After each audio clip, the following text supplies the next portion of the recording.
Hello, আসসালামু আলাইকুম বন্ধুরা। আজকে নিয়ে চলে এসেছি একটি নতুন রেসিপি নিয়ে। সেটা হলো চিকেন মাঞ্চুরিয়ান রেসিপি।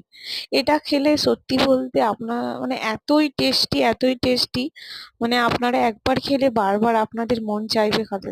তো প্রথমেই নিয়ে নিলাম গাজর, ক্যাপসিকাম, সুইট কর্ন, পেঁয়াজ, একটু করে ছোট ছোট কাঁচা লঙ্কা, রসুন আর মাঞ্চুরিয়ান গুলো গোল গোল ছিল তাই আমি ছোট ছোট করে স্লাইস করে কেটে নিলাম।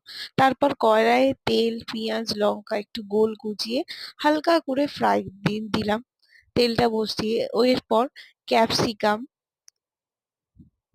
তারপরে গাজর ভালো করে একটু নাড়াচাড়া করে নিলাম। ক্যাপসিকামটা দেওয়ার পরে তারপর দিয়ে দিলাম গাজর। গাজরটাকেও একই রকম ভাবে নাড়াচাড়া করতে হবে, একটু হালকা আঁচে করতে হবে, তাহলে কি আর কি জিনিসগুলো ধরে যাবে না।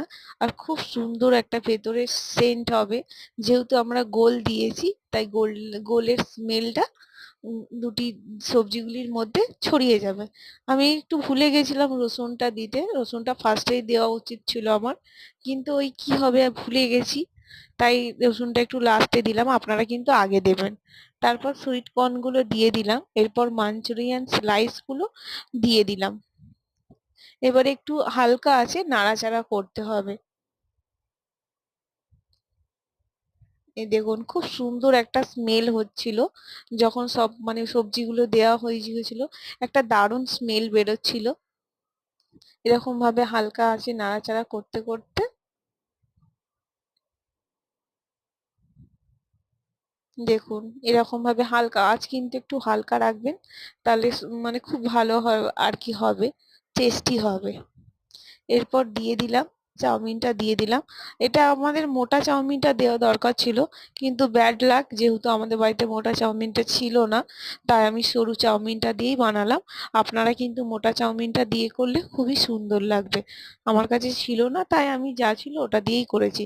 এবার দিয়ে দিলাম একটা পাস্তা সস আর কি। এটার মধ্যে আছে পেঁয়াজ, রসুন সবকিছু মিক্স, এটা আমি বাড়িতেই তৈরি করি। এটার রেসিপি জানতে হলে আমাকে ডিএম করবেন, ইনবক্স করবেন ইউটিউবে। এরপর টমেটো সস দিয়ে দিলাম। খুবই অল্প উপকরণে কিন্তু খেতে খুবই অসাধারণ স্বাদের।